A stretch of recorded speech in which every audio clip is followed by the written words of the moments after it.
Welcome back to another Muskrat Tuck Warzone video. In this video we managed to rack up a good old 11 kills, some of the higher kills that we're able to get playing solos on this season. But it was pretty fun, even at a chance where I was kind of lagging. I thought I'd lag out. But anyways, if you're enjoying this content, I always appreciate a like on the video, and if you can subscribe, that'd really help the channel out. Also hitting that bell icon will let you know whenever I release a new video. But anyways, let's get into the action and jump into Verdansk. Sometimes you just want to play in the boneyard, but due to the jump it's way too far. On these occasions I usually ping a vehicle, which was this one over here, and use that to get to a scavenger. It's usually a clear scavenger and lets you have a pretty easy early game. As I was rotating around I heard some movement when I got to this building. I decided to stay out for a second and think, well, maybe I don't know where he is. He was outside, so took out the DMR floor loot and took him out.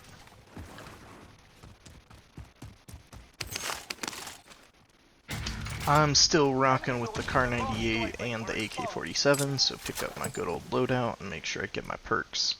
At this point, I know I can get some more money by finishing my scavenger, and while I'm over there, somebody decides to be in this next building.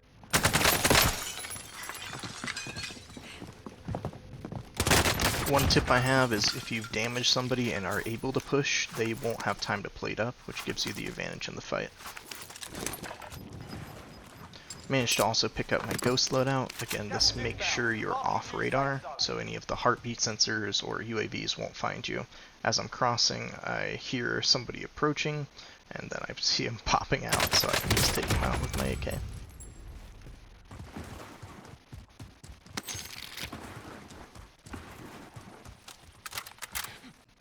This guy was actually a pretty decent sniper. I decided to keep peeking after getting hit, and so did he, which caught me off guard, and he was able to down me. Luckily, once I revive, I recenter, replate up, and I'm able to get a good shot on him before moving on. That was too close.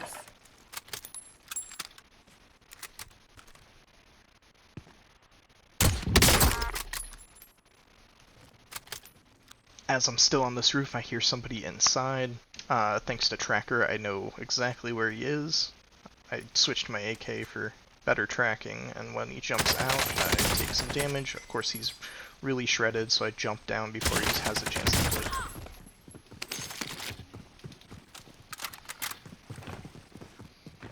Making sure to always pick up a self-revive. They come in clutch in so many situations, especially while sniping.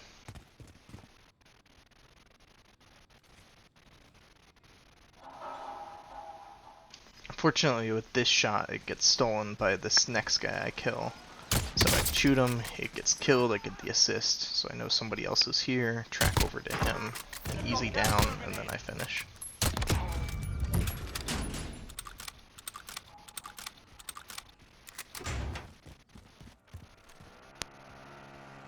I made the split-second decision here to try to ambush him before he came to the door.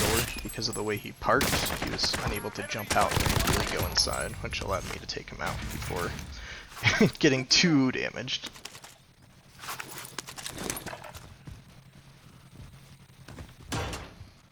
Unfortunately, the bounty on my head is still active, so as I go up, I use my heartbeat, check if everything's good, and then I use a munitions box to refill my claymores. This will give me a little more security, as when putting these, I'll only have to be watching the outside, otherwise I'll know when somebody's coming. The player here that was hunting me was pretty smart, and he destroyed it before pushing into the room, but that still makes a ton of noise and alerts me of his presence. Marking new safe zone.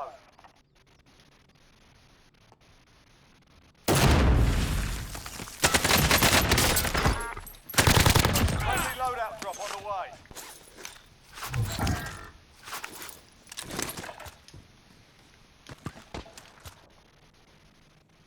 Using those audio cues, I knew somebody was to the left and to the right of me. Based on the circle, my biggest concern was the person on the right, as they have way more cover than the one tent that's going to be on the left side of the circle.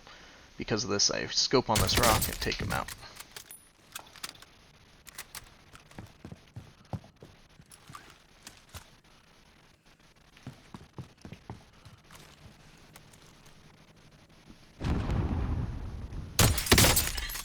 I do manage to hit the guy in the tent and then think, oh, well, the tent's going to offer no protection from an airstrike. As I call this in, though, I become laggy so much that I'm blinking around. I don't... I try to in the building so I don't get hit. I managed to take him out with the airstrike, but I'm still worried I'm lagging out of the game. Gas is moving in. But luckily, it does calm down right before I need to move. This last circle is very sketchy. The problem with this is there's barely any cover and that house is the obvious power position. Knowing this though, somebody's already in there, so what I'm doing now is trying to figure out where I want to move and if it's in circle. Luckily this loadout drop is in circle, so I use it as some invincible cover. Push up and get there without getting shot, which was my biggest concern.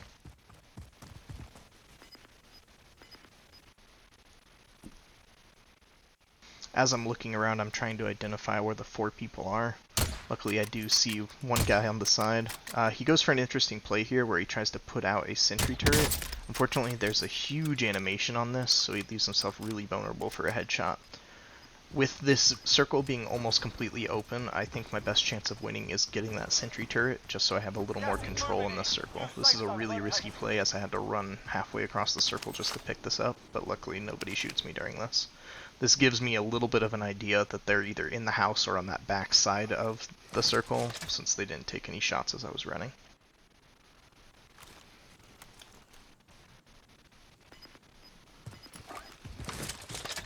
As I'm rotating here, my thought is to place the sentry turret in a way that will cover most of the circle and allow me to rotate freely.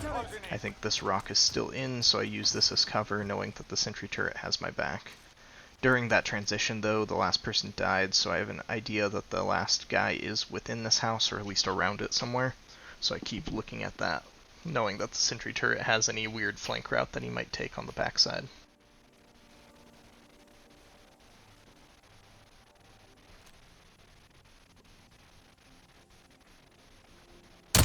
They picked the wrong fight. Well He done. ends up just peeking the door, opening it up, which leads to a really easy headshot. Ended up being a pretty cool game. I really dislike those circles that have almost no cover, because if you're in a house or some other really good piece of cover, you just have such an advantage. Luckily, I was able to get that sentry turret, which I think held off his push and made him very concerned to push out, not knowing exactly where it was pointing. Luckily, we took that game, got a nice bit of kills there, and ended up taking the win. Anyways, again, thank you for checking out the content, always means a lot. Hit that bell icon, we should be back to about a 2-day release schedule. Have a good day. Good game, good game.